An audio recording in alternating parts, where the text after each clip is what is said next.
Hello and welcome to the panel that is in this room called Before Page One, World Building Your Story.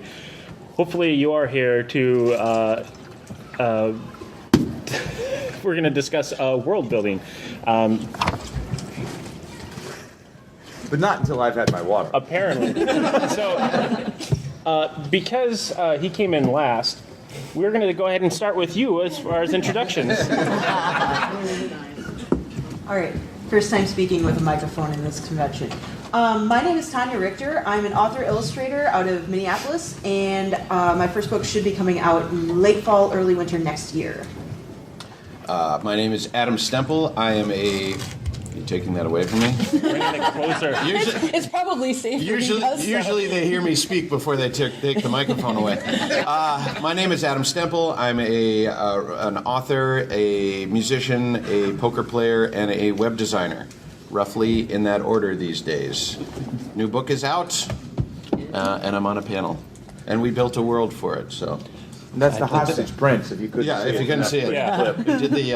I have a book. I'm not telling you what it is. You'll have to go find it. Middle grade fantasy. All right.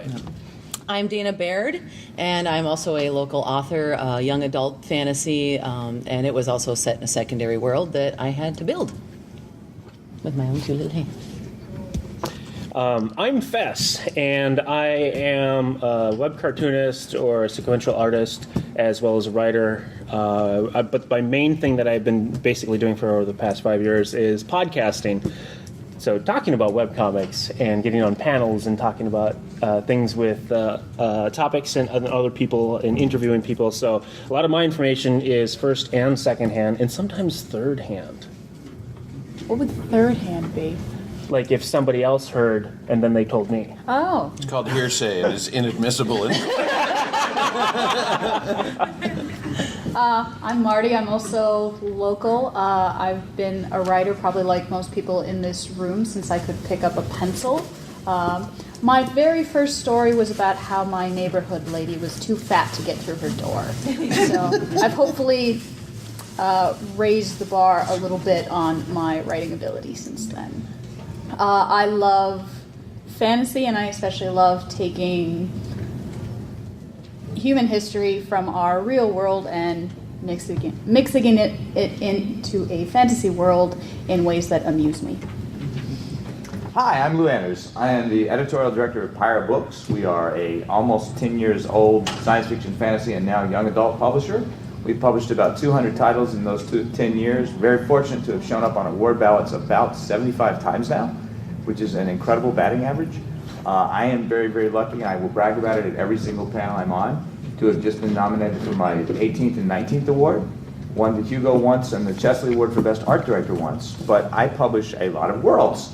And one of the reasons that I'm on this panel is I've been getting fascinated for the last 2 or 3 years on the way that those fantasy authors that I publish who also work in the role-playing and video game space write differently from those who do not. And it largely has to do with their approach to world building. And I am the guy who hasn't gamed in 15 years, but has bought maybe, I'm not even going to put a dollar price on it. I've backed about 25 Kickstarters in the last year. And I'm collecting RPG manuals that are world guides and setting guides like crazy, because I'm in love with RPG world building. Mm-hmm. It's a great resource. One of my favorite resources for writing novels is actually Gary Gygax's Book of Names, which is just a lot of fun to look through, and it's a great guide to different cultures, both fantasy and real world. Well, that's maybe a good place to start. I mean, naming your characters. How do people on this panel kind of? That's not entirely world building. Well, if you want your character names to fit into the logic of the world. Well, let me repose the question, as we did have a character building panel yesterday. So, but aside from that, one of the questions that was brought up was, do you create a character for a world first, or do you create a world for characters first? So, depending on where you start, could be ultimately decide, like the naming scheme, not just for the characters, but for places that they're going to go to. Like, you're not going to have like D&D style names and then characters named Chad. That'd be kind of fun. Unless you put 2 A's in it. Add. With an apostrophe. Add an We A need and an apostrophe to every name, and you've got a new name. You've got a second world. Apostrophe fiction. I mean, you can make it work. I mean, one thing I said is like, I mean, you can break any rules if you're a good enough writer, but once the point is like if you're starting with a theme, you should try to make everything fit in there to make it sound like it works, unless you have a specific plan, of course. Otherwise, something that sort of like can take somebody right out of your story if something's doesn't seem to line up right. Consistency. I was just reading an old Stephen Hunter book, which he manages to make it work despite having a character named Dick Bender. and a fairly major character as well. Was he Colonel Dick Bender. I never can see that mentioned, working. and no one in the book ever made a joke about the guy's name. He's a colonel. You don't say. Yeah, exactly. I was going to ask if he was a porn star. But No, that's. But that's neither here nor there. How do you think he made his way through the ranks?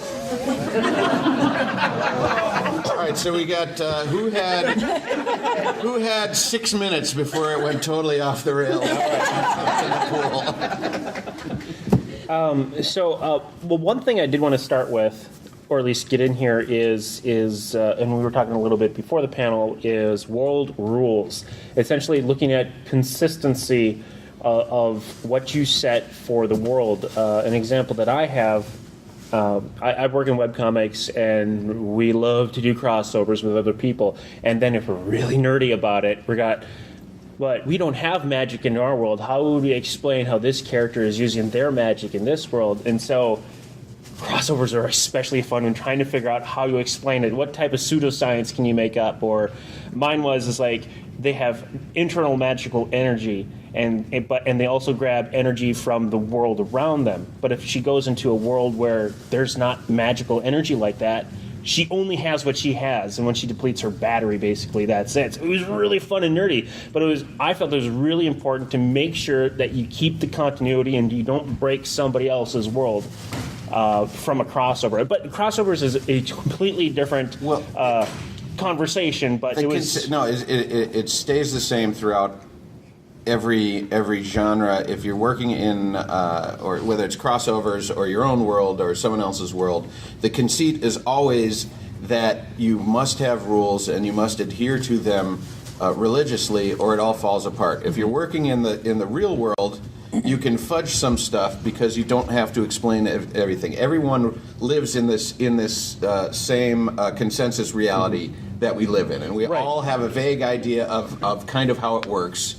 But if you're building your own world, you must have your rules, and if you break your rules, it becomes very difficult for people to continue their suspension of disbelief. See, I'm going to disagree with you. Excellent.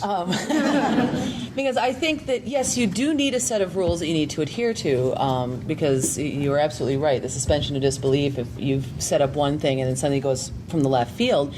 But I also think that you need to create something that's flexible enough that it can evolve, because worlds evolve, things change, things get destroyed, things get rebuilt, new things get discovered that we didn't actually know we had. There's this weird bug in the Amazon that, survived for millennia, that all of a sudden, holy crap, there's a bug that we never seen.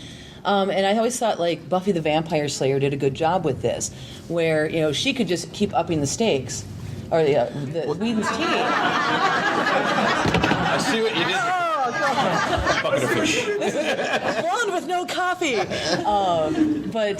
So ultimately, as things kept getting more and more important and crazy, and the apocalypse continued to roll in, they brought in a god. They brought in this other thing, and they brought in all these new vampires, and so they made it flexible enough that they could add new things, and nobody said, "Well, I don't believe that." Yeah, But is that breaking your own rules, or is that just adding things on? Yeah. That's what I mean. Right. It's like, Doesn't break it. I'm saying I'm saying you don't have to actually set necessarily very stringent rules to your world. You need to keep your rules flexible enough that you can add to them without, being seen as breaking them.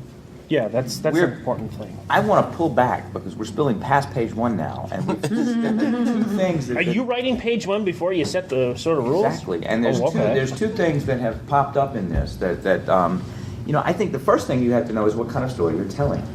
And Monty Cook, the game designer on Dungeons & Dragons and now his own Numenera, had a fascinating essay about world building and the difference between RPGs and novels. And he said, Lord of the Rings is an incredible setting to tell one story, getting the ring from the Shire to Mount Doom. And it's not a great setting for gaming because there's not a lot to do if you go right or left off that course. Whereas when you're world building for an RPG, you could say you got to take the ring to Mount Doom, and the players can say, screw that, let's go look for the sunken island of Numenor. And you better have planned for that.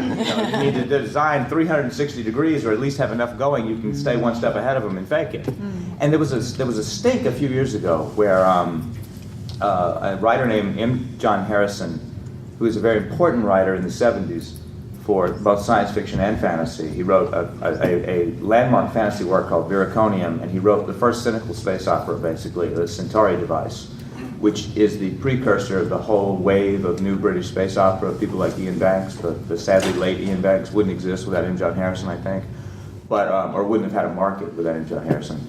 But Harrison is a dour, grumpy old man, and came out and said, all map making is wanking. And there was a big stink about it, because some of us love to make maps. And I think it's wonderful when a writer says, this is how I do something, and if you want to follow my example, I will teach you. But whenever he's a someone wanker. says, this is the only way to do it, and this is the true church of writing fantasy fiction, and if you don't do what I say, then I will knock the dust off my heels outside your city, it's wrong. And I really take issue with him saying that. There are some people like Michael Moorcock never did a map in his life. In fact, the way that Moorcock used to write his classic sword and sorcery fiction was he would sit down at the beginning and make a list of contradictions, like the city of screaming statues or the lake of burning water. And then he would write, and he said every 3 pages he had to have a fight or an object or a place, and then he would look at his list and pick one and drop it in. And when he felt he had written a sufficient number of words, he would then look for a character who had appeared in the first quarter of the manuscript and bring them back in and have them reveal that they were actually, a more powerful sorcerer than you realized, who has now come back to put some closure on this. And then he would bring the curtain down and say, the end. That's like plot roulette. That is how he wrote all the Hawkmoon books, for instance. How did he write the Cornelius Chronicles? And he would write one every 3 days that way. Can I go? I want to go all the way back to the Lord of the Rings as a setting, because that interested me because it both as a novelist and a gamer, I think it's a little short-sighted to say that only the story of the ring when you bring in, because Tolkien actually has huge history and he did a great amount of world building, and then as a game master, there's times for railroading, and there's times for letting people go. So you can still work in your take the ring here, and if they go off to Numenor, you can kind of guide them back. But also when you said the guy who was talking about the right and the wrong way, anytime you run into a writer who says there's a right or a wrong way to write, they're getting themselves in trouble. I've always my favorite book on writing, and my favorite books on writing are always the ones where the people say, this is how I write. Not, this is how you write. This is how you have to write. They just say, this is what works for me. And if it works for you. It's ironic because M. John Harrison's protege is China Mieville, right, who is a huge map maker, and also one of these people like me who buys tons of RPGs just to read the manuals. Yeah.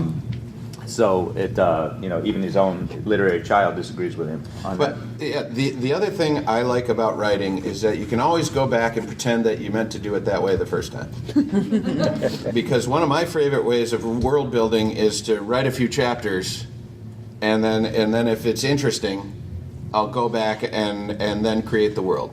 I've already got, because it kind of gives you both a micro and a macro idea looking at it, because you've already moved through the world a little bit and you think, this is interesting enough, I want to explore more about it.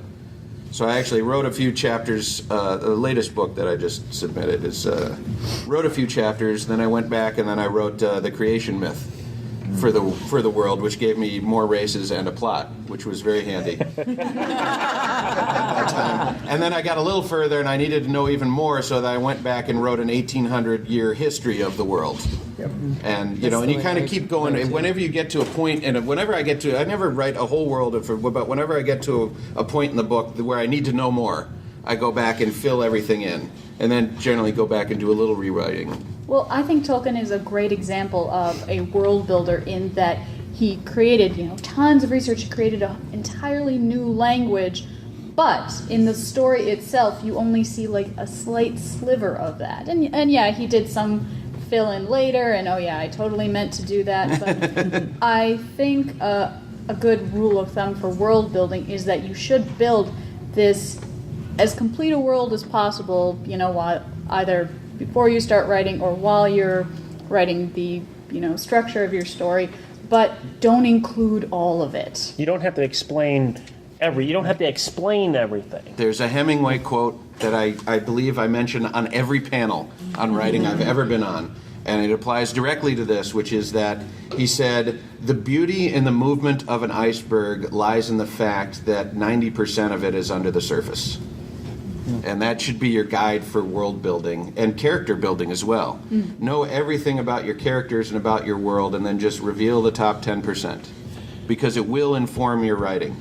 That's a beautiful quote. That's a really beautiful quote. Yeah. Hemingway, he wrote a few things that were. Yeah, and when you have, because if this comes to consistency either of a character or of a world.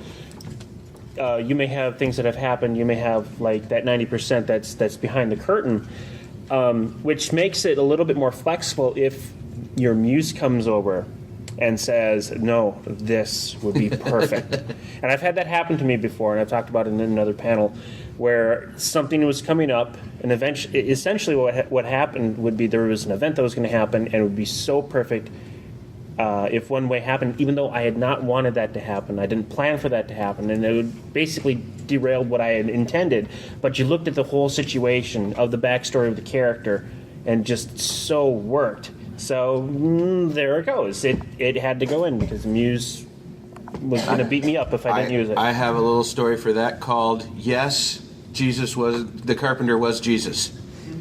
I wrote a story for a Hell anthology. Okay. With a whole group of people. My wife read it, and she said, "Oh, that's great. Was the Carpenter Jesus?" And I said, "Yes, he was." Rewrote it, just a little rewrite. There was when I made my first webcomic, it was just sort of I'm going to make a webcomic and just have fun with it. I didn't really plan anything, so it was just kind of like whatever. And I had a world where I had human characters and furry characters and anthropomorphic humanoid animals because I wanted to do crossovers with a lot of different You have to be webcomics careful when you say just furry characters. Well, that's Were why I they used furries or were they furry? That's why I explained. Because I wanted to do crossovers in multiple worlds, and everyone was like, people that eventually were reading it was like, so they wanted me to explain why, and I was like, why couldn't they just be? I don't care, just. And so it's like eventually through badgering by readers, I went back and I basically world built my story after like 100 pages of comics, and it was. And I had a ball just going back trying to figure out, okay, I'm going to figure this. It's like, well, I kind of want the world to also be not a lot of people because I don't want to have to deal with, like, politics and lots of people in countries and war and crap. I wanted, like, this sort of utopian future because there's so many few people. Well, why are there so many people? Well, at one point, the goddess got really pissed off and murdered a bunch of people. So it's like, it's all after the fact. And it was really, really funny, and I wish I actually did it from the beginning, but... As a reader, I don't need to know everything, but I need to know that the author knows. Yeah. There's something my mother told me when I was first starting to write. She said, "Look, the reader needs to know from the very first sentence that they're in the hands of a master, that they can trust you, that you're going to take them on this trip, and you're not going to drop anything, you're not going to drop them, and whether or not it's going to be, whether it's a pleasant story or a horrific story, they need to know that it's intentional from the author, and that they know things. We don't need to know who did it until it's revealed, or if that's not the point, we never need to know who did it, but we need to know that you know. As editor with an enormous slush pile, I would say that probably the most common sin is to get fantasy submissions that are just kind of in generic fantasy world A. Yeah. And it's not, you always hear about info dumping, but I get a lot more things that are threadbare than I do that are info dumps. I think people fear the info dump so much to the point where it's kind of backlash the other direction. But I think, you bring up a good point, though. I think it's the little details that mark your world away from another one. And again, my world building actually didn't necessarily have. I did quite a bit of world building before page 1 of book 1, but then book 1 took place during wartime, where the world is not actually functioning properly, or this particular country is not currently functioning the way it should function because everybody's too busy being rebels to practice their own occupations. So the second book came along and life has gone back to normal, and I'm thinking to myself, well, crap, now I need to actually look up these occupations and come up with the fashions of the time and figure out where things are going. And from a research bent, I strongly recommend The Beginnings of Western Science by David Lindbergh. If you are planning any kind of a pre-modern world with scientists in it, you have to read this book. Give me that again. Beginnings of Western Science. Can we do favorite research books? Oh my God! I'm going to jump in then.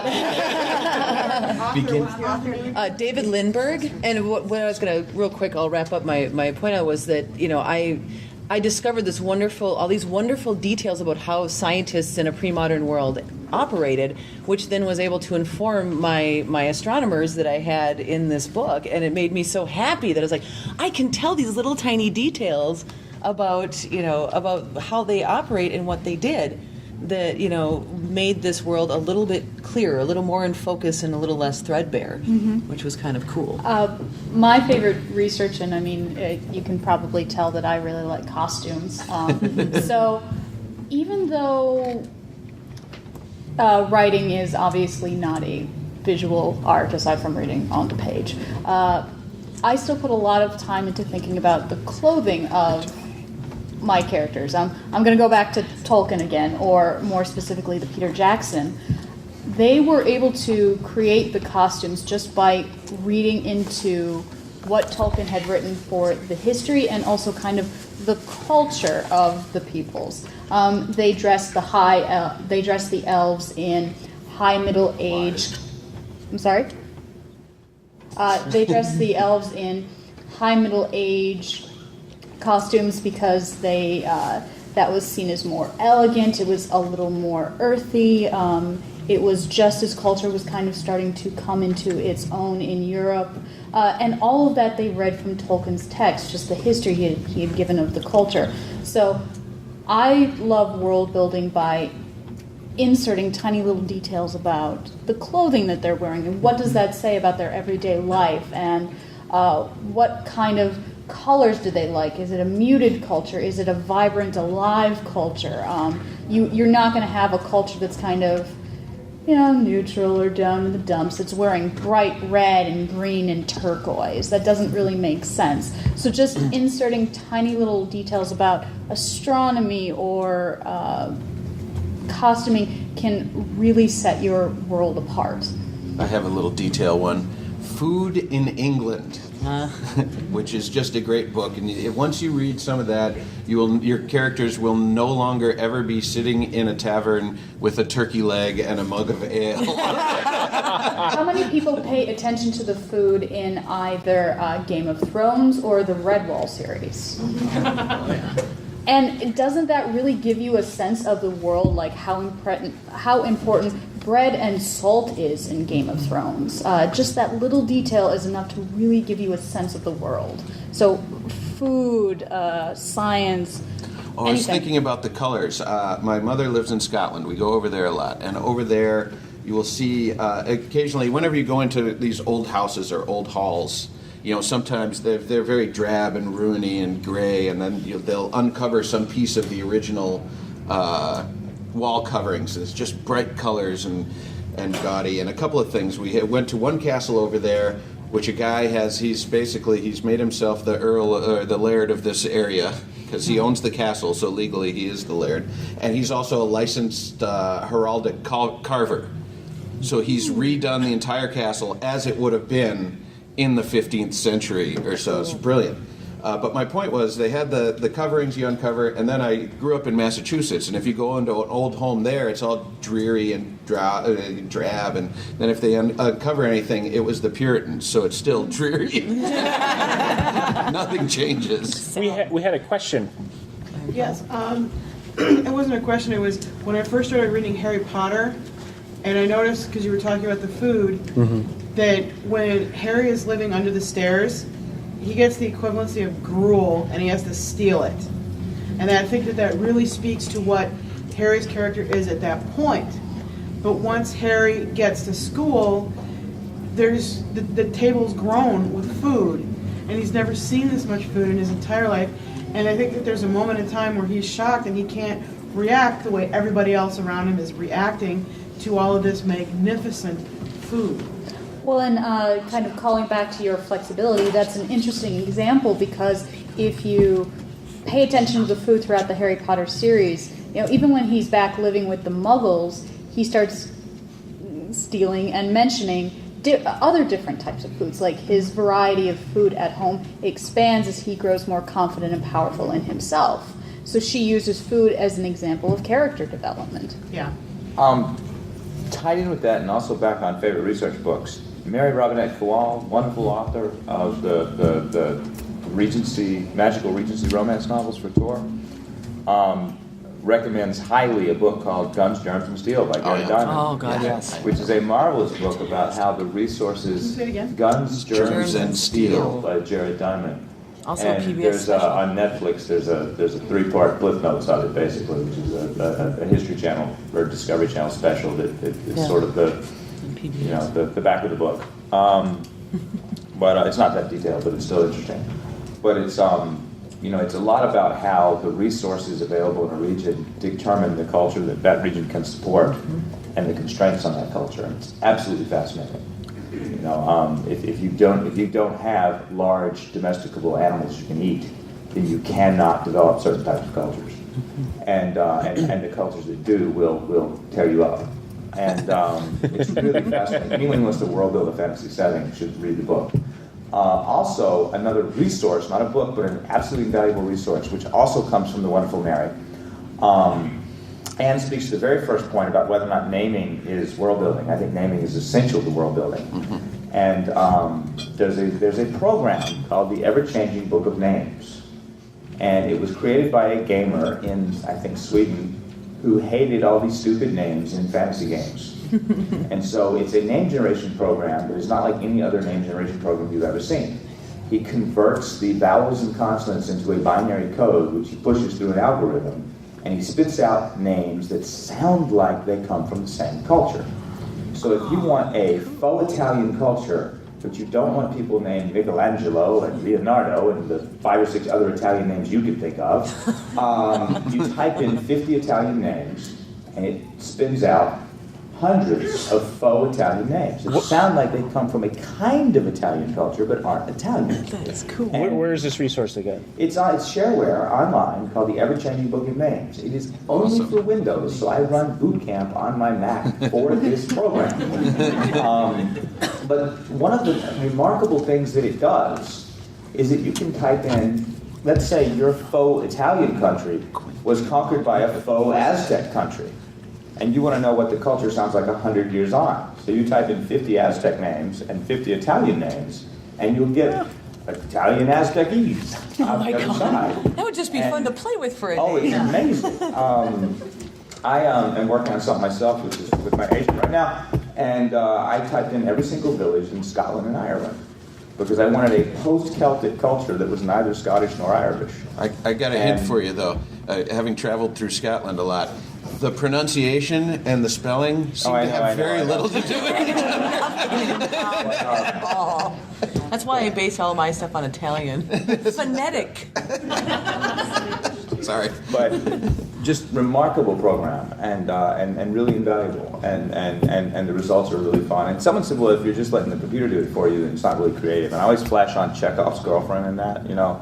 It tells you what to do and you do it. But I'm like, no, first as an art director, I think that where you put the cuts are very important. And as an editor, and it's, if the thing generates 200 names and you're picking 5, then the element of creativity is in the choice of which 5 out of 300.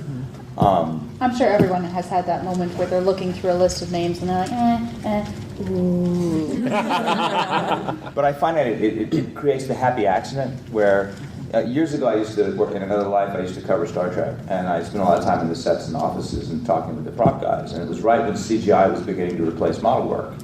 And they said, we really don't like doing CGI because when you do CGI, everything is predetermined. The shadow will always fall exactly where we put the shadow and never where we didn't. And when we use models, we get the happy accident, the thing that allows for innovation to happen because we did not preconceive it. And I'm a big believer in that. So I did want to mention that yes, you can raise your hands and ask questions at any point. And yes, you go ahead. Okay. So there's obviously a lot of elements to world building, like architecture and clothing and food. Do you think that there are 1 or 5 that are more important than others, or do you think that you pick and choose them based on the type of world that you're creating? We haven't heard from over here. Yes. Actually, this ties into one of my book recommendations that I had to bring up because I can never remember the author's name. I do a lot of species building, and I feel like getting the flora and the fauna is something that a lot of people overlook. Because you'll go through entire books and you'll just have cats and dogs and birds. Cats and dogs and birds are everywhere. One of my favorite books it's The Gear Falcon, and it's by Eugene Potapov, Potapov. It's a slightly harder book to find. There is no digital edition as yet, and you can only find it in hardcover. Can you spell that one more time? Yes. This is why it's hard to find. Yes. Yeah, but spell Gear Falcon first for it, too. Yes. I'm a herder, so I know. So it's Gear Falcon, Gyr, and then Falcon. Everyone's. How do you spell falcon? Falcon. All right, just in case. Just in case. And then it's Eugene, Euge. And then here's the fun part. Potapov. And it's actually 2 authors, and I think it's Richard Sale. And that's just Sale, Sale. But it's a fantastic book if you're looking to do any creature design because it is, as yet, the most in-depth book I have ever found on any species of any animal, including plants or animals. Let me see how many pages. It is a brick of a book at 1.85 pounds, and it's only about yay big. So it's done by Yale Press. But it goes into depth on everything from the history of what we know of the bird, how it was kept for falconry, what the lifestyle is, ecology, conservation. Literally, if it pertains to the Gear Falcon and was discovered before 2005, it's in that book. And it's a great jumping point, not for if you want to do a species and you wanted to make a book that complicated, go right ahead. But it gives you all of the main points of what you want, like how the sizes, if you're doing 2 gender species, if there's any sexual dimorphism, if there's any differences between the genders, if there's size differences. It's a fantastic resource, thank you. It's a fantastic resource for any species building, and I highly, highly recommend it. If you get very fortunate, sometimes half-price books will have it for $10. I think in direct answer to your question, I'm going to say that the number one most important thing, I'm going to lay it on the line, and this is why I think map making is actually very useful. I think geography or geology is the most important when it comes to world building, because everything else kind of flows out from that. You're not going to have animals that should live in a forest live in a desert, or otherwise you're going to have to explain that. You're not going to have buildings that are made of stone when you live on an island kind of thing, when you don't live anywhere near a mountain, or you're going to need to explain that. So There's a quarry on the island. oh, there's a quarry on the quarry on the Well, island. you have just explained. It's a giant plateau with water around it. There's kind of a corollary to that, because the most important things are going to depend on what story you're writing. That's what and I what was your gonna say. type thing. I go back to basics. For me, I've always felt like there's kind of two ways to build a world. There is the scientific way and the mystical way.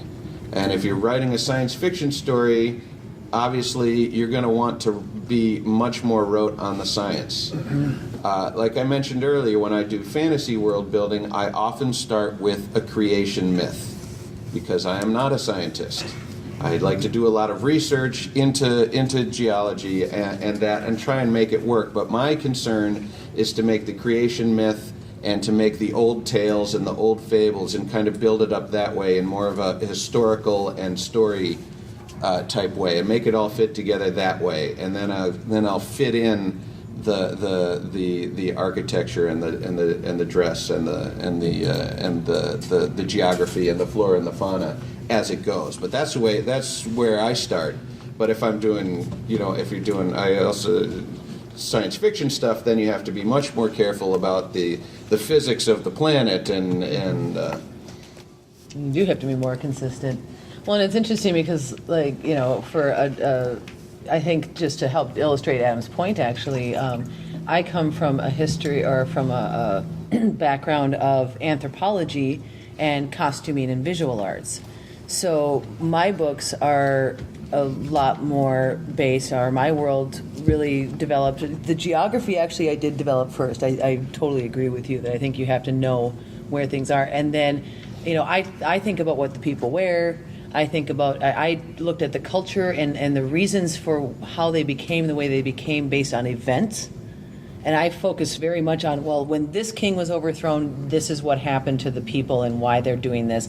I researched religion, and that was, to me, it was the sociological things that were very important. And then I started and then I just kept a little cheat list, like he does, of different kinds of foods, and that kind of thing, because that was kind of like, I don't care about the food. I care about the culture, about the politics. It's a couple of things in rapid succession. One, it's fascinating that religion was such a part of the Middle Ages, and it's usually the weakest part of the fantasy novel. Mm-hmm. Right. People tend to gloss over that all People the time. shy away. And there's only a few examples I know of people who really get religion right. Greg Keyes has a wonderful series, the Kingdom of Throne and Bone series, which had the unfortunate distinction of probably being the first post-George Martin fiction. And so I think if it was coming out now, it would be huge, but it came out before people were still comfortable with George Martin. And it's just magnificent, and does a really, really wonderful thing with a kind of faux Catholic church that bases everything on ley lines. And it's really, really complex and interesting. Two, Gene Wolfe has a wonderful quote, and I'm going to misquote it, but it's something like, "Ghosts are for forests, demons are for deserts." And three, since we keep talking about both geography and the science, an amazing program called Fractal World Builder, which only exists for Windows again, and it's from Campaign Cartographer, and a lot of fantasy writers use it. It was built for gamers again, but a lot of fantasy writers use it. And what the program lets you do is Fractal World Builder is you go in and you set the basic parameters. You want the diameter of the planet, the average temperature, the average yearly rainfall, the land to water ratio, and then you hit boom, and it generates a planet. And you sit there hitting refresh, and it keeps generating planets until you see one that looks about what you want.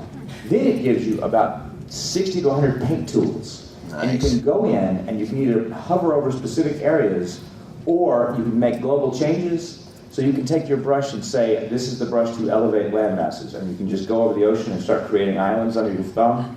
Or you could say, select, every single spot on the globe that is 1,205 feet above sea level, and raise the temperature there by 5 degrees Celsius. And it will do, or deselect that and raise the temperature everywhere else by 5 degrees Celsius. So you can make any kind of global change according to any kind of filterable parameter, or you can do specifics. And once you're done, you mouse over any piece of the globe, and it tells you the longitude, latitude, elevation, average yearly temperature, and average yearly rainfall. And you drop and drag between two pieces, and it tells you the exact distance. So if your character is leaving the city of whatever, which you've named with the ever-changing book of names, the other whatever, you'll know that they are traveling across 107.6 miles, and you'll know what temperature it is and how many mountains they're going to pass on the way. It is marvelous. Okay, That is two things. amazing. Yeah. Two things before we continue. Fractal World Builder. Fractal World Builder is the name of that program. You have to remember to write, too, after reading all these things. You just fall into the wormhole. Tricky part. Also, we did have a question from a girl in the front row here with the... Yes, you had your hand up earlier? Well, since I don't,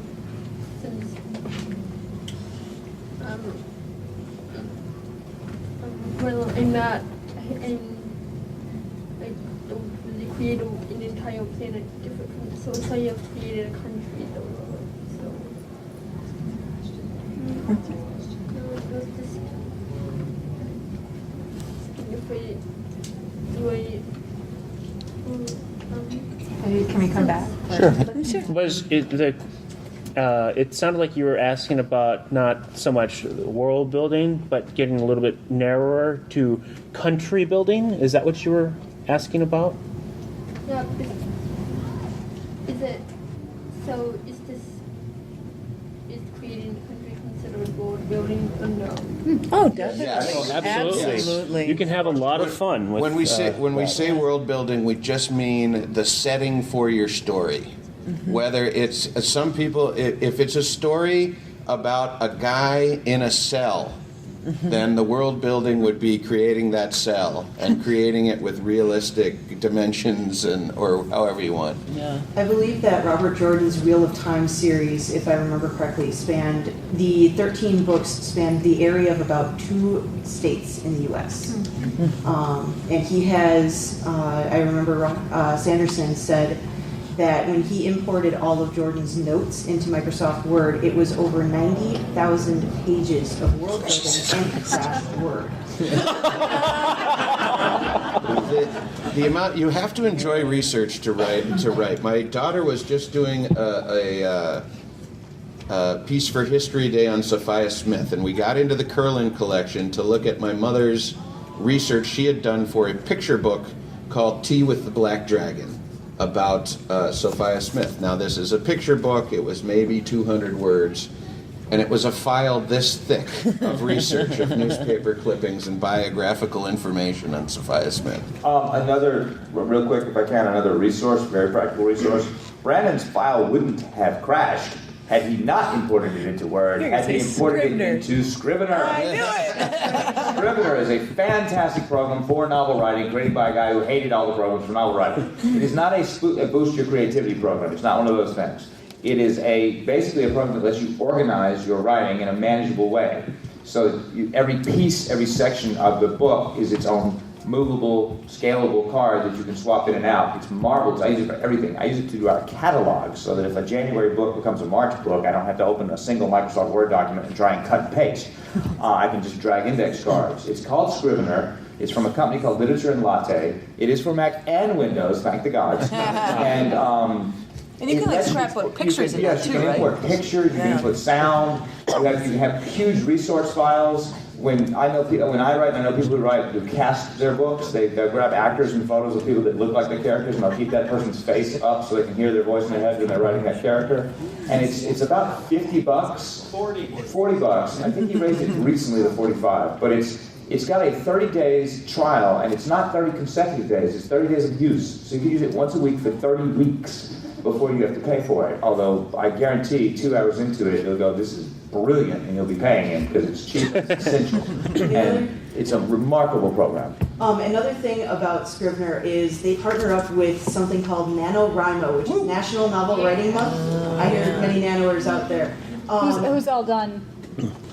All right. So if you try and successfully complete NaNoWriMo or either of the Camp NaNoWriMos, you get a 50% off coupon. If you participate in Camp NaNoWriMo and don't finish, you get a 20% off coupon. Either way, highly recommend it. All right, we have some questions here. I just want you to spell Scrivener. Scrivener. SCRIVNER. Yes. S-C-R-I. Yep. SCRIVNER.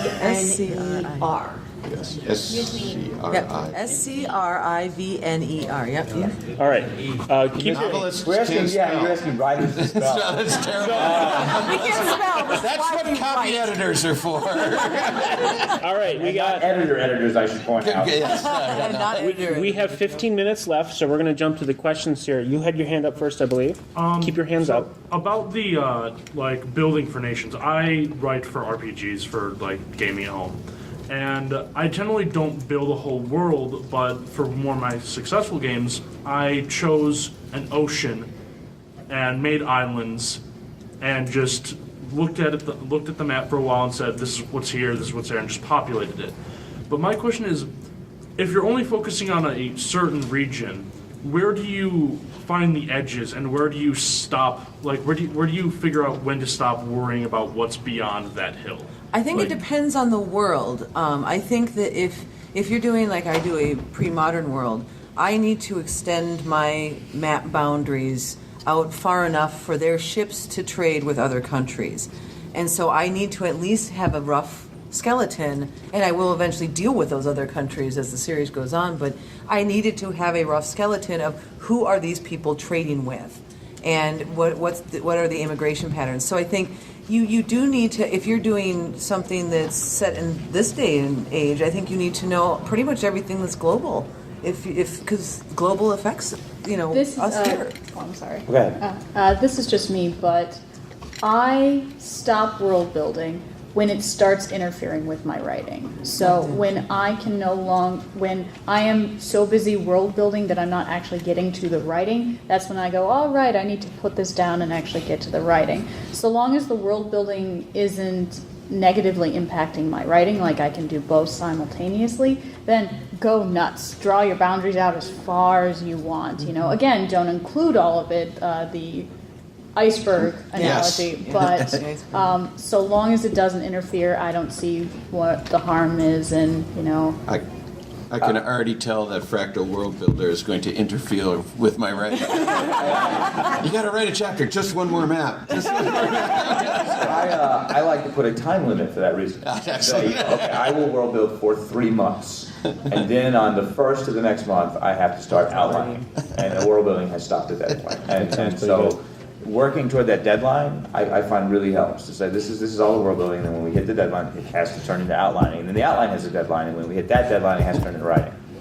But with gaming, I mean, just where do you want the story to go? And you can really, you have almost more freedom in gaming to put some more arbitrary limits on how far you want to go with it, because you can really lead the players back through, I think. We have a question with you, sir. Yeah. Are all future world building, are all of them built on previous historical societies? And again, world building takes a lot of research, and I'm listening very carefully to what you're saying. And how do you know where to stop the research? To recap the question, in case anybody didn't hear it, I think you were asking about when people are using, like, as in real-world history for their research. You're asking is, like, how much research is too much research? That and also too, are all the worlds that you built on previous historical? Are they all built on previous historical things? No, but an understanding and an interest in history, to me, is essential for good world building, because real history has so many bizarre twists and turns that you would never think of for your own bit, and the people who predict what's going to come next are almost invariably wrong because there's so many factors. That's one of my favorite things in a book, was when you see a history where it makes perfect sense, and I never would have thought of that. But then when you look back, okay, that makes sense. But you see some people who do world building is just very much informed by history, but not actually based on actual different societies. Guy Gabriel Kay bases it very, very, very closely on history, and of course, other people do. Knows that Game of Thrones. Game of Thrones War based of the Roses, not the Kirk Douglas film. But also not only based on War of the Roses, but then the individual, like the Dothraki, very much based on the Khans and the nomadic cultures, and very closely. Which is but that's just one way of doing it. There are other ones who are not closely based at all, but are definitely informed by real history. Well, and I think that's kind of a catch-22 in writing, is that, that's why a lot of Star Trek episodes where they actually beam down to Earth, are on planets where gravity is Earth normal and they mostly look human. Because if you create a culture or a world that is so alien that it's not based on any human history, then you kind of risk literally alienating the audience. Oh, but there's some brilliant ones in that. Werner Vinge's Fire Upon the Deep with the group mind creatures who are basically a pack, and if two of them get together, then they're one creature made of two. And when they have wars, sometimes they'll just build. There'll be 100, 200 of these creatures will come together, and then there'll be a wall. And it's just all a one thing. And it's just these brilliant ideas. Walter John Williams does brilliant aliens that are completely alien. And not saying it's not a rule you can break. I think that's just, it's really, really difficult to do so. It's hard to do it. A lot of what everyone's talking about, they're adapting actual history for their own needs. You don't need to actually use real history. Again, it depends on the type. If you're using you can use it as a basis. And we have another. Decide how close you want to go from there. Yeah. We have a question way over there. Actually, I just wanted to make a couple of comments. One, first off, I think it's really refreshing that you guys are saying so many positive things about role-playing games, because I feel like when I've seen these kinds of panels before, it seems like it's often people kind of reinventing things that we gamers have been doing forever. So I think that's really cool. Generational shift, and we're all really young. Yeah. Yeah, we're going with that. Another thing I wanted to say, when recommending tools to use, I use wikis for keeping track of worlds. I actually run MediaWiki on my netbook, which is the same engine that powers Wikipedia. Like making your own wiki for your own references. Your own personal wiki. I'm the only person who sees it, but it's, if you want to keep track of whatever, that's a great way to drill down. And there are lots of other things that aren't just wikis, but being able to click on links and add maps and all that kind of stuff. That sounds like an excellent resource. Mm-hmm. Yeah, that's a wonderful. If you didn't hear it, create your own wiki. Yeah. And what was the name of the tool? Wiki. Wiki. Yeah, look up Wikimedia or Google make my own wiki, and you should be able to find it. MediaWiki, yeah. Thank you. We have a question here. I have a question about Scrivener. Do they have a location where you can save to the cloud? Because I work on about a dozen different machines. They do have. They work with a number of different cloud-based things. They also work with Dropbox and plain text and things on your iOS. Dropbox is great. They're coming out with an iOS version of Scrivener later in the year. So they do, yes. Thank you. Question in the back. Could any of the panelists talk to the strengths and weaknesses of collaborative world building or a shared world environment? The question is on collaborative world building. I actually ran a panel earlier this year to start up for an organization a collaborative world, and it is currently in the process of still being founded. It doesn't even have a live website or anything yet, so people can't use it. I think that one of the strengths was when we all agreed on something, it took a great direction and it got fully fledged very quickly. When we disagreed, Not so much. Sat for a while. a half an hour discussing what we were disagreeing about and broke down into smaller groups, and then the small factions all decided to agree on things, and they ended up all getting worked in. So it ended up working out well in the long run, but it can get to be a little bit fragmented. You end up with either Gestalt or herding cats, and very little in between. I mean, I love the collaborative worlds, and I mean things like Border Town and Thieves' World, really changed the landscape of fiction for a while there, and there was some really interesting stuff going. But I do a lot of collaborative writing as well, and even just making a world with one other person can be quite difficult. And you really need to get a bunch of people or one other person who you really share more than ideas. You don't need the same ideas, but you need to share open and free communication, and not have a lot of. If people are too sensitive, it can be a very difficult undertaking. We have probably enough time for 3 more quick questions, so we'll start with you, and then you'll be next, and then you'll be next.